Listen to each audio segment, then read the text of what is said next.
One, two. Aren't you guys always surprised when you see a celebrity in person? Like, they're not what you expect. Like, when I saw the Pope, I thought he would be bigger. Right? I thought he'd be taller. Like, the other week, I saw Ellen Adarna, and I was also surprised na napagilan ko mag-chakol. I did not think I would be able to do that, pero nagawa ko. I don't know if you guys were following the stream. In the Pope movie, the Pope's meeting people, there's that camera guy in the back of this van who had that shooting people with the Pope's point of view, like just hovering above the Pope. I don't know if you guys noticed that. The whole time, there's just this Swiss guy with a camera in the back. So, aren't you guys always so yun na yung trabaho ng host to make sure that this happens before and the comedians go up. Okay na, boss?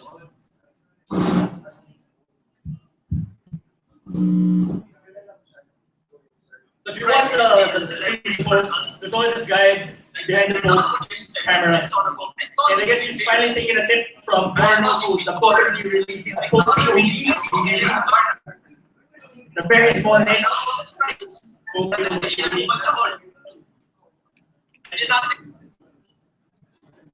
of those nights. I was able to do that. Philippines, a lot of comedians are actually late. They're supposed to be auditions tonight, but they couldn't make it. That's such a bad habit for Filipinos. Like, I have this one friend perpetually late, so we make fun of her. By the time she arrives, we're always si Jenny, o late na naman, lumalapak si Jenny. Wheelchair kasi si Jenny. Hindi dapat natin natatawanan ng mga taong paralyzed, the waist down. Hindi yun nakakatawa. Hindi natin dapat natatawanan ng mga taong paralyzed. Ang pinagtatawanan dapat are people who are paralyzed from the waist up. Marlon, kumain ka na ba? Ipa, saan mo gusto kumain? Nga pala, yes or no questions lang.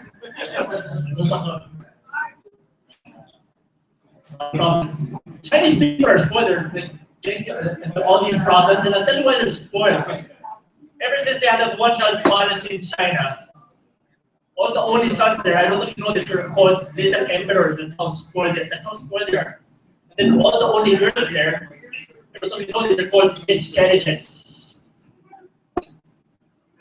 Oh, push, Mrs. Chen, push! Oh, congratulations, Mrs. Chen, it's a baby girl! Oh, so sad, she is dead. Oh no, Mrs. Chen, it's a healthy baby, look, she is crying. Oh, you'd cry too if you were about to die? Oh, so sad, she is dead. Who's hungry? Alright, I guess this is a warm-up. Again, ladies and gentlemen, I want to bring up the first open mic for this evening. He's a regular open mic here in the Philippines. Put your hands together for Mr. Linus Gomez. Thanks, Marlon. Guys, palakpakan naman para kay Marlon. Palakpakan din para sa sarili niyo. Kasi hindi po kayo. Hi guys, ako po si Linus. Subog ako ngayon. Kagabi, sabog ako sa marijuana. Sobrang sabog ko. Nakalimutan ko matulog. Kaya ginawa ko, bumili ako ng isang malaking garapon ng Stego. Kinakain ko ito habang nanonood ng My Amnesia Girl. Tampok si John Lloyd Cruz at si Tony Gonzaga. Realize ko pala na kapag sabog ka, nakakaiyak pala yun. Kapag naubusan ka ng Stego. Yun lang.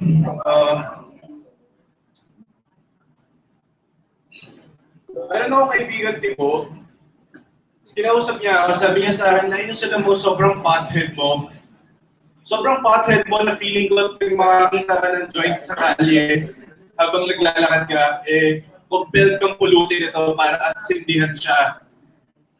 Nalabuhan ako, sabi ko sa kanya, bilang tibo ba, tingakita ka ng gitara habang naglalakad ka sa kali, compelled kang pulutin ito at bigla na lang tumugtog ng pagdating ng panahon dahil sa sigara. Equality guys, one love. Yeah. Sobrang sabog ko pagdating ko dito sa Bistro Alfonso, dumiretso ako sa banyo.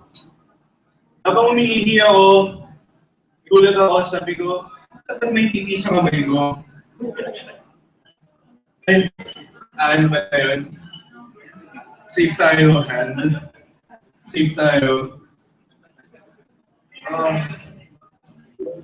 Kanina nag-lunch ako sa isang alfresco restaurant. Nagulat ako kasi habang kumakain ako, merong isang pulubing bata na lumapit sa akin. Sabi niya, "Kuya, malimos naman ang barya, pambili lang ng pagkain." So naawa ako. Binigay ko sa kanya yung salad na kinakain ko. Sabi niya, "Ew, gulay." Yan lang. Palakpakan naman, sino yung mga single dito?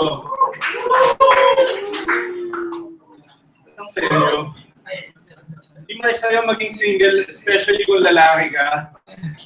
Kasi bilang lalaki, meron tayong mga pangangailangan na hindi na-satisfy kung single ka at walang girlfriend.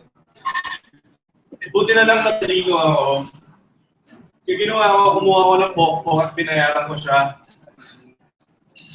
Para pagbawalan ako mag-droga. Para pagsabihan ako, pag umuyo ka ng late. Tsaka para awain ako ng walang dahilan. Ayun, sulit naman yung binayad ko. Meron tayong kasabihan na malalaman mo naka-move on ka na sa ex mo pag kaya mo na siyang pagsakulan ulit.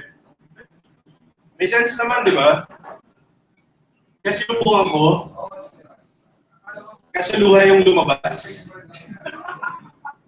Biro lang, imposible yun. Lumambot lang siya. Kinausap ako ng ex ko recently. Sabi niya sa akin, sana maging friends ulit tayo. Sobrang alien ng idea na yun sa akin. I mean, friends sa ex. Di ba? Parang hindi mo pwedeng napaka-unfair nun na i-treat mo yung ex mo on the same level as your ex. Di ba? Kasi ni isa sa mga kaibigan ko, wala pa ako nadidilaan ng puwet. So, ibig sabihin nun, ba nun kailangan kong dilaan lahat ng puwet ng kaibigan ko para maging fair? Ayun lang. Naisip ko lang. Sino dito ang mga nagmamariwana? Yes! Kayo guys, try nyo na ba? Yeah. Feeling ko, kailangan niya na maging legal. Pero bago siya maging legal, kailangan natin gumawa ng mga public service announcement para ma-warn yung mga tao regarding sa tunay na dangers of marijuana. Okay. Diba? Meron akong commercial na naisip about marijuana. Isa itong example, isang lalaki na nagmamaneho, papuntang opisina. Tapos realize niya, shit, hindi mo yung laptop ko. Marijuana. Medyo malilate ka. Dito na true story. Yun lang po. Sorry. Ano po si Marlon? Ladies and gentlemen, Lias. I'm still waiting for my turn. Did I know some question? Did that deal up? Our next video, ladies and gentlemen, another regular open mic scene. And on the top, this artist is all right. Please put your hands together for Mr. Josel Nicolas. Josel Nicolas. Thank you, Marlon. Hello? Is on? Hello. Hi, guys. Anybody eating food today to sustain living? No.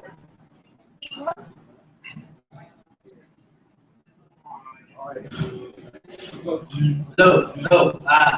Yes. Good evening, Bistro Alfonso. My name is Giselle. This place. This first joke is inspired by my parents. I love my parents. They're very, very proud of me. So palakpakan naman tayo para sa parents ko, right? Yeah. That is what we call an undeserved applause. That's what my parents did to me. That's horrible positive reinforcement. They're very proud of me, but they don't know why. Then my parents are doctors, and hello, is this on? My parents are doctors, so and I'm an artist. And ito lang naman pinagkaiba ng artist at doktor. Kapag ang artist nakita ng jagged line, sasabihin niya, oh man, that's like this. That's fucking life, man. It's ups and downs, peaks and valleys. It's like Shark's Teeth. You just get eaten out, spit out, man. That's life. Pag doktor, ganito yun eh. Pag nakita ng patag na linya, mukhang maaga yung lunch break ko. Nag-break yung kaibigan ko at saka ang kanyang Muslim na girlfriend. Tapos, tinanong ko siya, bakit nag-break? Sabi niya, kasi dinawingan ko yung Quran. Sabi ko, ang gagawin mo naman, bakit mo dinawingan yung holy book? Sabi niya, sorry Col, akala ko Islam book siya. So yun, nangyari, pinugutan siya ng ISIS. The other day, I was gonna have sex with this girl. And she asked me, Giselle, ano yung favorite position mo sa kama?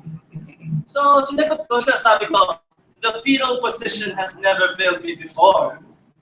Ewan ko nangyari, nagdamit siya, pumalis ng kwarto. So, nag-fetal position nga ako at umiyak. Sunod na araw, tinawagan ko siya. Sabi ko, good job, very satisfied. Galing mo, Cheryl. Tsaka na lang mo.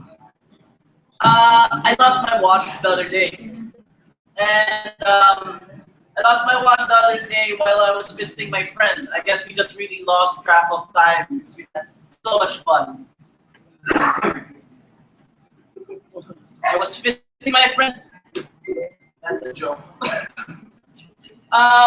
Life is like a game, and I realized that the game is, anybody familiar with The Boat is Sinking? It's a game, right? So I realized that life is like a game. The boat is sinking. Group yourselves into 3. Sino gusto sumama? Wala. The boat is sinking. Group yourselves into 2.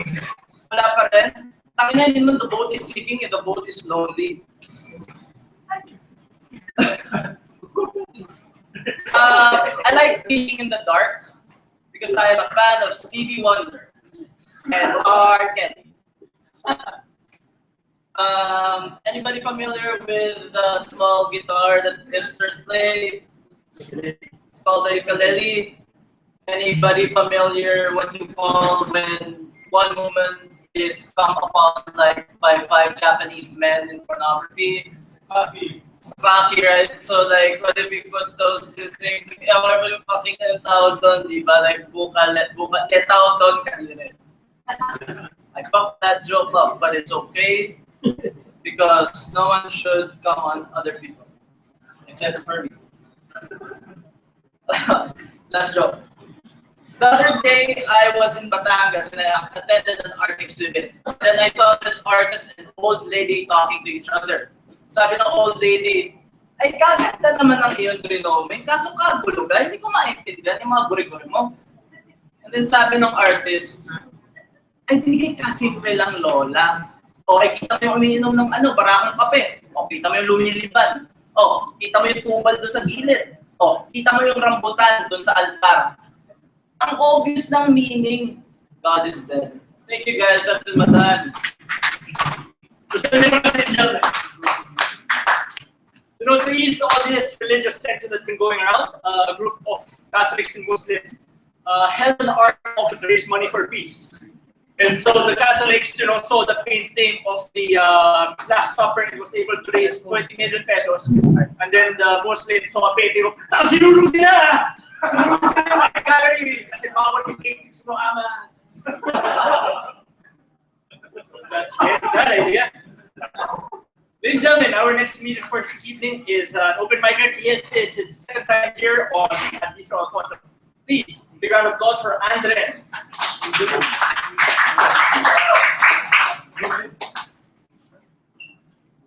Andre, to the stage. Good evening. Okay, so having sex is weird. Lalo na kung matagal ka nang hindi nakikipag-sex. So what you do is improvise. Anatomically, titignan mo na rin yung tsuka. Hila lang naman yun eh, mas mainit, di ba? Kaya minicrowave ko yung lengwa namin. Sabi ng tropa ko, shit, ang lapot mo sa sahog, ang sarap, Andre. Oo nga eh. Nalaman kong bakla siya nung hinagis niya yung sahog sa mukha niya. Well, what do we all have in common? Lahat tayo mamamatay. So, there's one weird thing about cremation, or as I would like to call it, an ash casket. So, my friend had a cremation done, which is weird kasi namatay siya sa sunog. Naisip ko, kung napadali yung mga nag-cremate sa kanya, kumuha lang sila ng mga matiwas sa sunog siya. Kaya alam niyo yung kahoy, di ba kung nasunog yun? Tamaan mo lang ng malakas, magiging tabo. Kaya yun siguro ginawa nila. Yung bungo niya, so, may weird story tungkol dun sa cremation. My girl, nabala niya yung cremation filters kasi sobrang taba niya. Oh, she weighed 450 pounds. Nabala niya yung cremation filter at nasa yung cremation machine. So, ang weird nun kasi namatay siya dahil sa brato arteries. Tapos yun rin, nung namatay siya, may binara rin siya. Kawawa naman yung mga ibang katawan doon sa morgue. Napapanis na dahil sinira ng matabang yun. Kwenta yung matabang namatay na.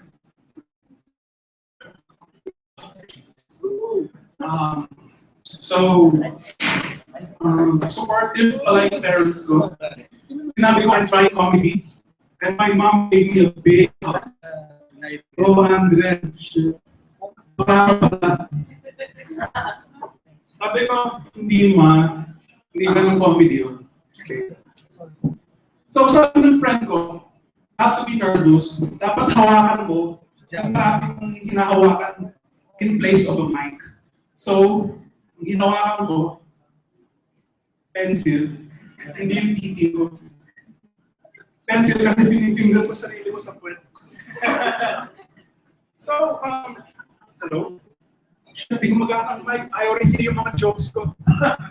Low testing. And sana naging shotgun na lang yung mic para matapos na ito. So, my closing joke. 3 minutes is a long time depending on what you're doing.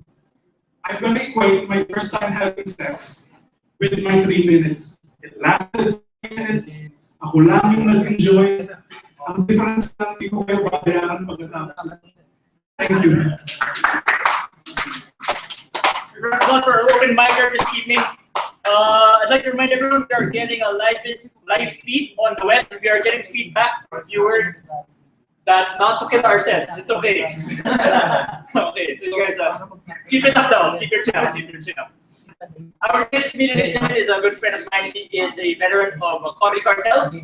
Please put your hands together for my friend, very funny, Richie Fernandez. Thank you.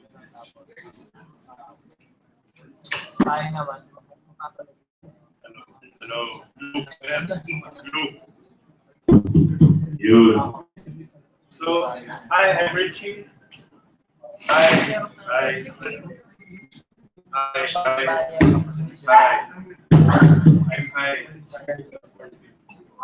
Hi, I'm Richie. We used to have a kid named Imelda, but she had a lot of shoes. She stole from us also.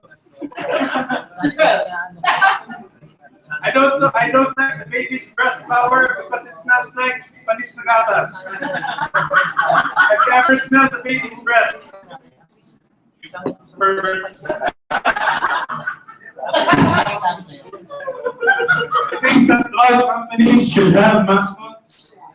You know, like glutathione can have Snow White, Valium can have Sleeping Beauty, and Viagra can have Big Bird.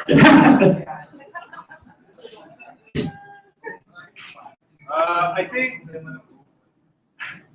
I've always wondered, what do they put sa isang baklang nasa mental hospital? A jacket. Takes a while, yeah. I don't know why I'm still holding the mic. It's not even blinking up. Here's my impersonation of Eve talking to her son, Cain. Anak, kantutin mo na yung kapatid mo! Gusto na namin ako. Okay lang yun kay God, hindi naman tayo pinakausap. Do you like my stick? It's made in Eden. So bad. Alam ko bakit parating galit si Hulk? Kasi people think he's from Lasal. Anybody here from Lasal Green Hills? Woo! Lasal Green Hills. Okay, I'm from Lasal too, Lasal Zubel. Yeah, they always mistake us for being Konyo. Whoever said that will make you poo-poo. Yeah. But one thing I love about the South Green Hills is the only all-boys co-ed school. Because, they all start off as boys. Then when they hit 12 years old, they make some important life choices. Obviously, you belong to the straight path. Or am I missing? Of course. So I heard that Carlos Silva was in prison, or he's found guilty of violating Article 133 of the Revised Penal Code, meaning offending the religious feelings. They should make a new crime which prescribes for punishment for offending the people's intelligence. All the politicians will be in jail. I had a Chinese classmate, her birthday was December 25, so her name was Beth Lim, and her nickname was Manger. So, it's supposed to be a 360 joke, so corny it becomes funny, right? So I'm a lawyer by day and a comedian by night, so I am disturbed. So I love this class for the evening. Okay, so mga kaibigan, sabi lang totoo. So as I learned, some words change their meanings when you're a young kid and when you're a lawyer. Like the word aha. If you heard the word aha when you're a kid, you lose in hide and seek. If you hear the word aha when you're a lawyer, you're about to file an annulment case. Speaking of annulment, Chris Aquino, yeah. People say Chris Aquino is going to run for vice president in 2016. It's bad for everybody except for me because I look like Josh. No more color coding for me. Sam, color coding.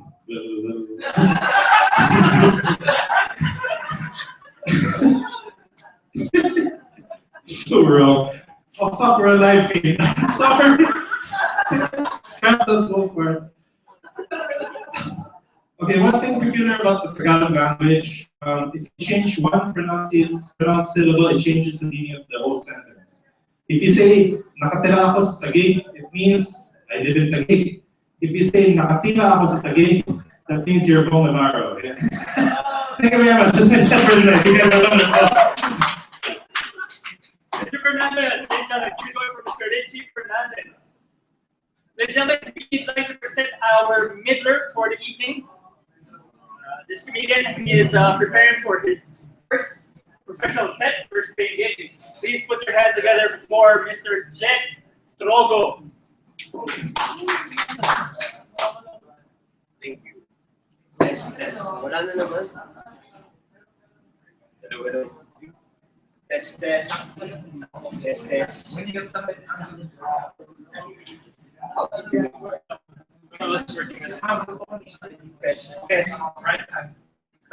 Right hand. Test. Apela.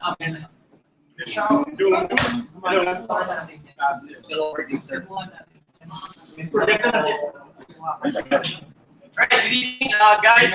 My name is Jen Macogo, and I'm your midler set for tonight. As Marlon said, I'm preparing for my first professional set. So this one's going to be unprofessional. So I went to a museum, a wax museum the other day. I was not impressed. The horse weren't shiny. So nagreklamo ako sa manager. Johnson yata yun. I guess this joke needs more polishing. Hindi halata, pero nasimulan ako. But sometimes when I go to church, I get tired of the homily, I go out. But the last time, I got into common already. Sigawan na kasi ako ng pare. Sabi niya, Hoy! Nakakasali ka ba? Sorry, Father. Sunod ako. That's right, folks. I'm married. Come on, round of applause, guys. I am married. Yeah, I am married. But my wife's not here. You guys know what that means, right? Kailangan ko nang umuwi pagkatapos nito. Take care of the baby. I love my wife, and this is true. She's my everything. Literal yun, naubos na yung pera ko sa pagpapakasal sa kanya. And I've been doing this joke for 2 years already. First time I did it was just a joke. Now, financial statement. Yeah. You know, many times domesticated me. As I noticed, it changed my perspective. Like the other day, I was watching a cooking show, and I saw this like delicious glazed baby back rib on a plastic plate being served on TV, and sabi ko, shit! Tangina, ang hirap ugasan yung platong yan. They really should have a show for the dishwashers, for those cooking shows. Wait, meron na pala. Be careful with my heart. Tapos pala yung show na yun, ano? So guys, natatapos lang ng New Year. Around us, if you have New Year's traditions, come on guys. Like, sino dito yung meron tradition na magsusuot ng pula? You guys know that, right? Magko-collect ng coins. Tapos tatalon-talon. You guys have that tradition too? We have that tradition and it sucks. So the last time I did that tradition, I complained to Mom, Ma, that's not a New Year's tradition. That's Super Mario. Tapos nagalit yung nanay ko, so nagalit niya, kinapakan niya ako sa ulo, tapos nag-restart ako sa World 1. Shit! Right? Shit! So, pangit talaga ng handwriting ko. Typewritten na nga yung notes ko, hindi ko pa rin mabasa. Guys, recently, Miriam Santiago came forward and told everybody that she's got cancer, but round of applause for that great woman. Yeah. And more recently, Enrique has admitted that he also used to have cancer, but the cancer died of old age. Yun eh, umabot ng stage 6 ang gagawin ng cancer. Ang tagal mamatay pag masamang damo, guys. Yeah. And round of applause for Rizal, big hero. And another round of applause for making sure he died in the last day of the year para makabay ang bakasyon natin. And I was thinking, what would Rizal do today? What would Rizal say today to the kids if he were still alive? And I thought, I think I could answer. It would sound something like this.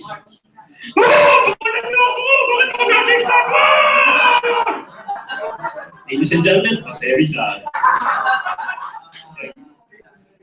My wife is a nerd, and I'm a bit of a nerd too. And it's crazy when you're in a nerd relationship. Kasi pag nag-aaway kayo, she threatens to delete your saved files. There's no corruption, like same corruption. Biglang, whoa, let's not go there. Honey, may level 97 akong wizard dyan. Pwede ba sampalin mo na ako sa mukha? Mas madaling paliwanag sa barangay yun eh. Kasi di na natin nila. Isipin mo na lang, pag dinilit mo yung wizard mo, wala na kasama yung archer mo. Gusto mo ba madamay sa relationship natin yung pagsasamahan nila? Yeah. So guys, it's more traffic here in Manila now. You guys notice? Sino dito yung gumagamit ng Waze? Round of applause for using Waze. Yeah. I used to use Waze until I figure out I have something better. When I see it on my phone, I start navigating better. It's called 13 missed calls from my wife. I see it without ina. Sige, kakaliwa tayo dito, kakanan tayo dyan, diretso tayo ni Elsa. Para ako si Magellan. Dito tayo ng South America, diretso, nandito na tayo sa Mactan. You know, this si Magellan yung example ko. Kasi imagine, nakarating siya sa destination niya kaya namatay pa rin siya. That's just too bad. Right. So, are you guys familiar with cases? If you're familiar with cases, you mag round of applause if you remember cases. Nobody? Alright, let's move on to the next joke. Guys, it's more fun in the Philippines. Round of applause if you believe it's more fun in the Philippines. Come on, guys. Yeah, it's more fun in the Philippines, given our emergency numbers. In other countries, you dial 911, you're going to get emergency service. Here, you press 9, keep on pressing 1, you're going to get pizza. Yan ang mamamatay mo rin, but press pizza. Like, speaking of the Philippines, I read an article on Facebook the other day about 10 beautiful places to go to before you die. I've seen articles like those. Guys, reminder lang, isa lang ang kailangan yung puntahan na place before you die. Hospital. Hindi beautiful yun, pero hindi mamamatay at least. Wala ka makikita na, nasakso ako! Dalhin mo ako sa Banawi Rice Terraces. Bisan mo, may 9 places pa akong pupuntahan. That doesn't happen, guys. That doesn't happen. Maybe if you have 13 missed calls with your wife, yes. And of course, I'm married, yeah, I said that before. And I realized that it changes a lot of perspectives. Like now, when I watch Lord of the Rings, gusto ko na siya. Nakarelate na ako eh. Like, gusto ko na sumama kasama yung mga kabarkada ko. Gusto ko rin pumunta sa malalayong lugar. Gusto ko rin tama ng sing-sing ko sa mumulong-ulugan! That's how divorce works, right? No? Cancel to name because shit, not gonna work. Yeah. And I think I'm gonna go end my set. The favorite joke of my wife. She's also a comedian, and her favorite joke is a knock-knock joke. So guys, knock-knock. Ani si Jeto, joke lang yung Lord of the Rings, papasukin mo na ako, please! Thank you very much. That's my time. Back to you, Brandon. Just drop it down. You can catch his schedule if you go to comedymanila.com. You can see where he'll be performing his first professional show. We're going to go back to the open mic. Ladies and gentlemen, I'd like to welcome his second time here at Bistro Alfonso. Put your hand together for Mr. Dan Tabangon, ladies and gentlemen. Mr. Dan Tabangon. Another one of our open micers trying out comedy here at Bistro Alfonso. So second time ko na. Wala namang, second time ko na, okay, that's the deal. But first time, okay, second time, okay namin. Okay, next round na video. So I'm an engineering student for 7 years. So sobrang disappointment na ako sa parents ko dahil dapat at least may silbi na ako. Hindi ko na joke yun. So after the holidays, I started working out finally because ayaw nang mataba, maging mataba or maging chubby. Tapos mga tao, workout ko laborating upper, Boracay, whatever. Hindi, ayaw ko lang mamatay ng maaga. Pero I didn't go sa mga gyms na mahal kasi panikot ako. Nanonood ako sa mga bakal gyms sa 60 pesos per day. At kasi hindi ko kailangan ng motivation kasi nakakita ko nandiyan naman lagi. Tatawa mo! Huwag kang inaw! Tatawa! You're fading! So yun, nakakaiyak pero kaya kumapaya dahil salamat nanay sa motivation mo. But I'm eating healthy na rin. I want to go vegan. So, ang kakain ko lang talaga is pag-net and pag-isa. So, how was your long weekend? Ang tagal, Thursday to Monday, right? Ang parang weekend. So, nasa Lasal yan, siya may nag-great party. Nagpunta ako sa music festival. It's the Funky Fest Live in Manila. Grabe na ano, dami ng tao sa studio, tapos ang galing ng hype man. Bata rin nasa podcast eh. Papa Francisco, itaas yung mga kamay nyo. Papa Francisco, asan pa ako?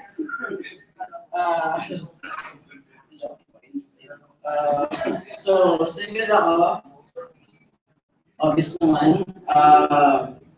So, anong plano nyo for Valentine's? Ako, mag-alasing lang ako. Maghanap ako ng friends na na heartbroken. Kasi pag may friends na heartbroken ka, binibig ang alak. Okay lang yan, okay lang yan. Bakit pa? Ibuhos ng lahat ng laman ng alak sa baso sa akin. So, well, I tried to date. I actually did a date recently. Old friend ko siya from high school. She was in a farm date. So, let's catch up, let's hang out. Sige, let's meet sa Jollibee. Shit, Jollibee. Mura lang siya. Kulipot ako. So, sige, nandito ako. Tapos, siya tanong, are you open-minded? So, shit, sex na, no? Open-minded eh. So, sobrang open-minded ko. Bigla ka siya na networking pala. Pero yeah, I tried copying. And it worked. There was this one girl, I contact kami. Tapos, she did this, parang, ano to? So, hindi naman siguro networking na naman to dahil nasa club lang eh. Utang na loob, please. Huwag naman. So, feeling ko ano lang siya, either it's a blowjob or we're gonna smoke weed. Or both. That's gonna be awesome. So, yun, I talked to her and yun, we hit it off, we had sex. I spent 3K, yung pala, over pa na siya eh. Okay lang, sex na rin. And that's all. Thank you. Thank you very much, Ben. Our next speaker, ladies and gentlemen, is a longtime comedian. He's performed all over the metro. Please put your hands together for Mr. Chino Liao. Chino Liao, give a man, Mr. Chino Liao. One more time for Mr. Marlon on the back, guys. Give it up for Marlon. Give it up for the noisy table in the back. My name is Chino Liao. I actually just came from Singapore, and nothing makes you feel more proud to be Filipino than when you're abroad, because Filipinos are actually the most hospitable people in the world, right? You agree with me, guys? Filipinos are very hospitable, right? Yes. Yes, exactly. That's why if we have a foreign visitor, the first thing we do is get them to eat balot. The second thing we do is ask for sneakers. Here's our specialty in personality. No, I bet there's this whole thing about balot. It's like people think around the world, people think that Filipinos are disgusting, that we eat before the lunch, nothing, right? But I think there's a theory here, and I want you to follow along with me, that nobody Filipino eats balot. I think the very first time a white person was served balot was, I lost my train of thought. Let's start it again. Okay. I think that Filipinos don't really like balot. Okay. I think the reason we try to feed white people balot is as a cat parent to dog. We'll go back to that next week. But you know, old timers say that kids today don't have aren't in touch with their roots. If they aren't in touch with their Filipino values. My mom told me that the other day. She said she grew up in the province and she was like, Chino, you should be more in touch with your Filipino roots, your Filipino values. I said, Mom, how can you do that nowadays when everybody lives in a condo? Mapahab, pwede tayo. Tawagin yung barangay, ilipat natin yung pondo. Wala yung semento, ilipat natin. Ilipat natin yung pondo, okay.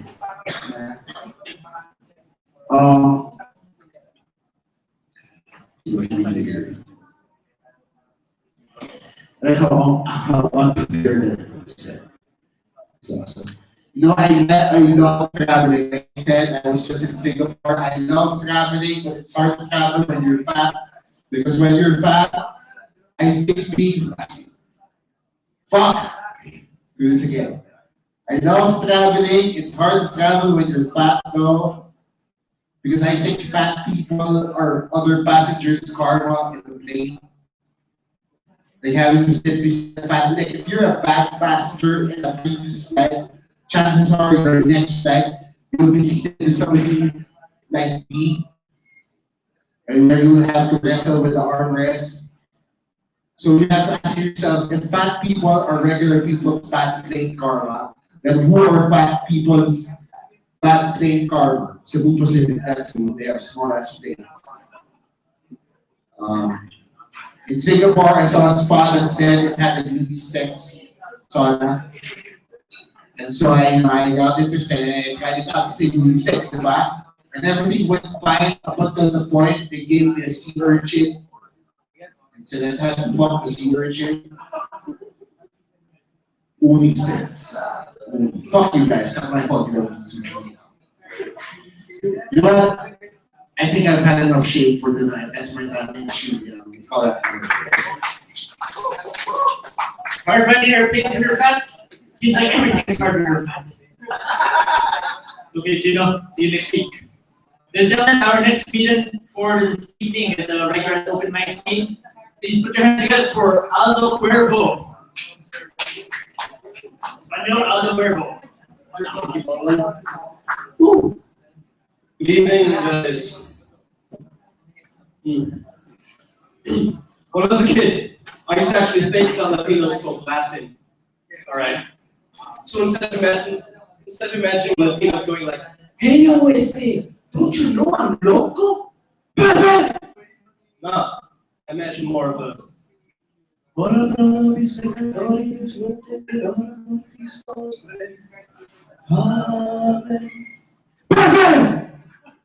yeah. A little bit about myself. My name's Alfredo, but you can call me Aldo. And as you can see, I'm not from around here. I'm from Antipolo. So yeah, a little more. I'm Spanish. And the hard thing about being Spanish here in the Philippines is that I carry a lot of guilt from my ancestors. I really do. They really fucked up this country. And that's coming from me.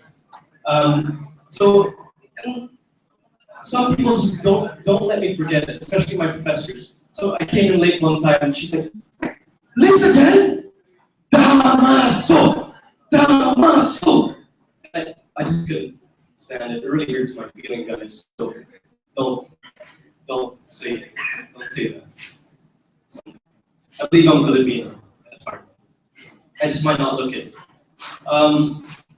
Sometimes I hate being white. I don't know.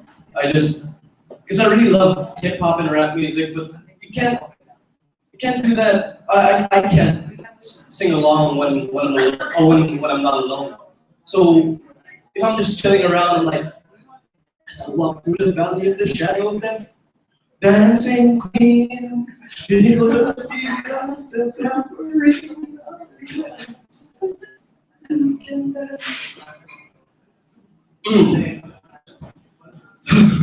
So a lot of people say that I'm a really friendly and approachable guy.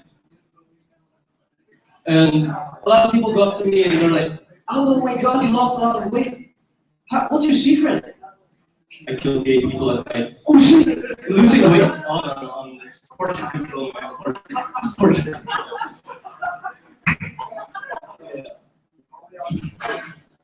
Have you guys ever gotten so drunk that you pissed out of a window? Yeah. That's why I'm banned from all the victory liners here. So yeah, I used Tinder. And I met this girl. She was a really cool girl. We started hanging out, went to her place, started making out. Then, everything was getting you're about to do it. And she just pushed me. It's like, Aldo, if you want to get into my pants, you gotta do more than just that. So ever since then, I started working out, living healthily. I met up with her a few days ago. I'm not trying to brag, but I could already fit in skinny jeans.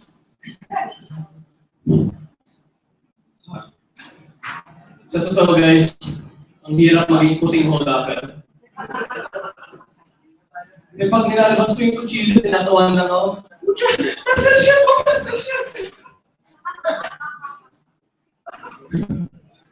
Another thing I hate.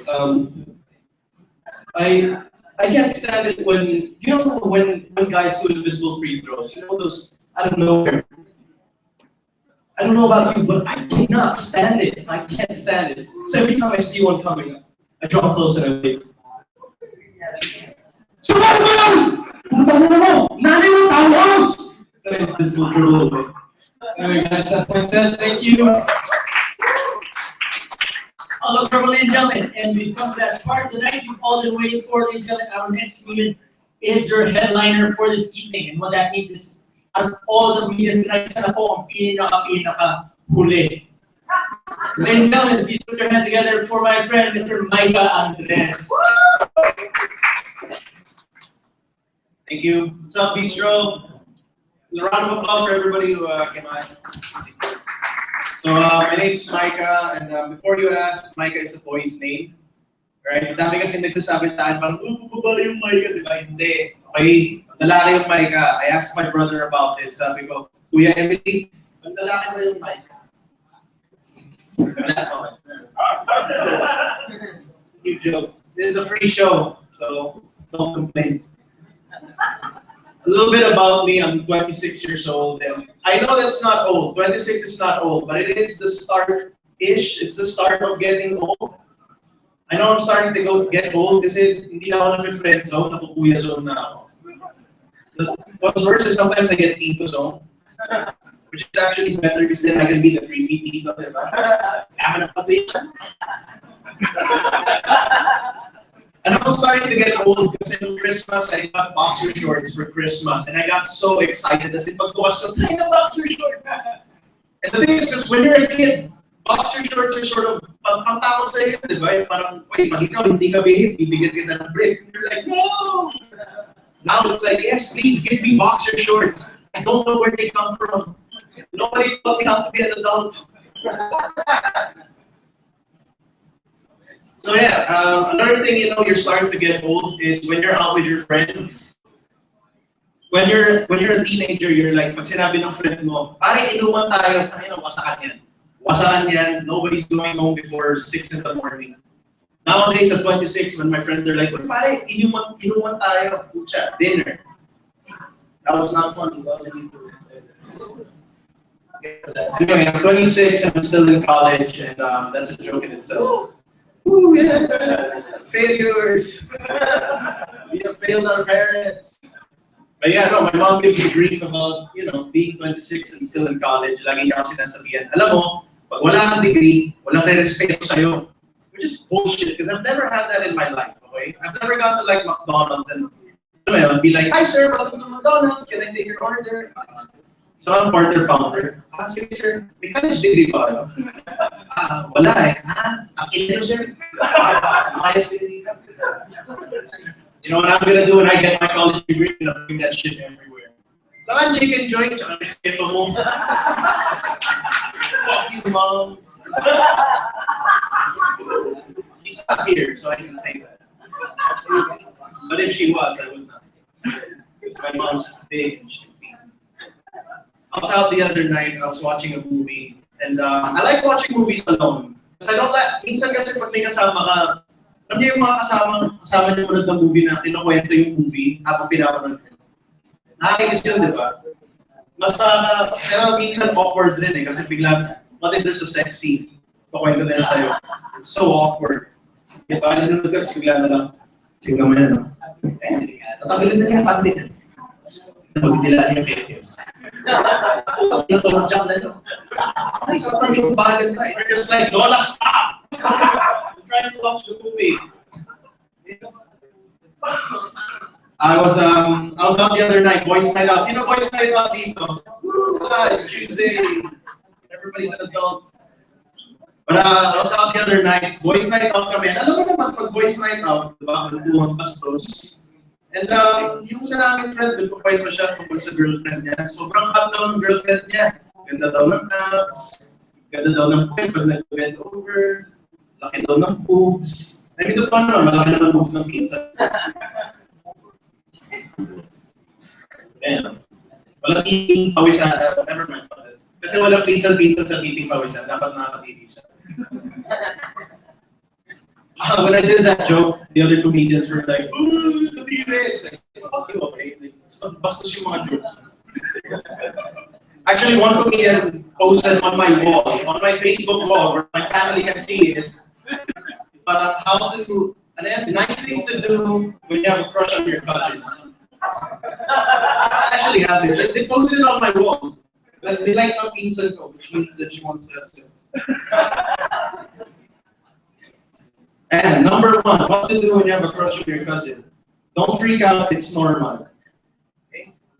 Number 2, figure out when you had that crush. That makes sense. Number 3, don't act on it.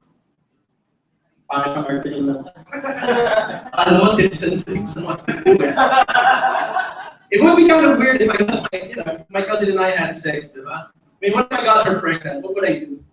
Yeah, I'm gonna go. It's sexual power. We're gonna have flipper babies. Speaking of dating, actually we only have a 13% chance. Lower your chance, but never mind. I'm justifying having sex with my cousin. That's not okay. Sino dito nagte-Tinder? Don't lie. Sino nagte-Tinder? Come on. Match with you. Match with guys all the time. For the people who don't know, Tinder is this dating app where you see profiles of people, you see a picture of them, you see a little about me. You swipe left if you don't like them, you swipe right if you don't. And one thing that really annoys me about Tinder is girls who go on this dating app and say, I'm just here to make friends. Well, ladies, nobody believes you when you say you're on a dating app just to make friends. In the same manner, hindi kayo maniniwala sa akin pag sinabi ko nag-beer house na ako sa CC. Sam, imago tayo sa beer house. Chicken sisig, that's my favorite. Sa order, isang puta dahil hindi ako sinungaling. Another thing I hate about Tinder is girls who go on this dating app and they say, I'm just a simple person. Like, I'm just a simple person. With an H and a Z. I'm just a simple person. Parang, simple really. Okay? Because when you say you're simple, you're basically telling me wala pakakas ka, wala kang personality. Okay? I mean, simple, let's forget 10,000 years of human civilization, society, technology, history, music, arts, drama, all of that. I mean, life, the universe and everything is built upon complex social constructs. And throughout all of that, and throughout all of the languages available to you, you choose to sum yourself up in a single 5-word sentence, only 3 of which are actual words. I'm just a simple person. And ang ganda ng boobs niya, nag-swipe right up. Simple person. Actually, when I did that joke, a lot of sinabihan ako, na parang mahirap ang pretentious at arrogant mo. I'm like, okay, first of all, pretentious na, kasi matalino ako. Okay, number 2, arrogante na gusto ko matalino pa rin. And number 3, hindi mo rin may college degree ka, pwede mo akong palitin. Kaya na. Sinabihan ako ni Haya, alam mo, number 1 at 2, hindi na ibig sabihin ng pretentious at arrogant. Number 3, bago ka magyabang ng pretentious at arrogant ka, bakit ba ka naman maghuli sa sarili mo, pwede?